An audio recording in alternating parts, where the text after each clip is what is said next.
ইত্যাদি নিয়ে যেটা চলছে, যেভাবে এসআইআর করার ব্যবস্থা নির্বাচন কমিশন করেছে তা খুবই নিন্দনীয়।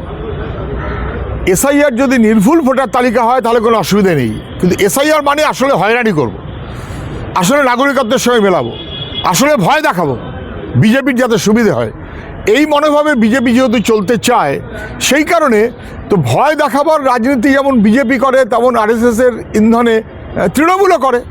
ফলে কে বেশি ভয় দেখাতে পারবে? তৃণমূলও ভয় দেখাতে চায় বিএলওকে, বিজেপিও ভয় দেখাতে চায় বিএলওকে। এই এতদিন চলেছে, এখন হিয়ারিংয়ের লাইনে দাঁড় করিয়েছে কে, অতএব বিজেপিকে ভোটের লাইনে আউট করো, এই রকম মনোভাব। অর্থাৎ এসআইআরে মানুষের কি বিপদ হচ্ছে এটা ইস্যু নয়, এসআইআরের বিপদ আপদ যাই হয় হোক, যেন বিজেপি হারিয়ে তৃণমূল অথবা তৃণমূলকে হারিয়ে বিজেপি।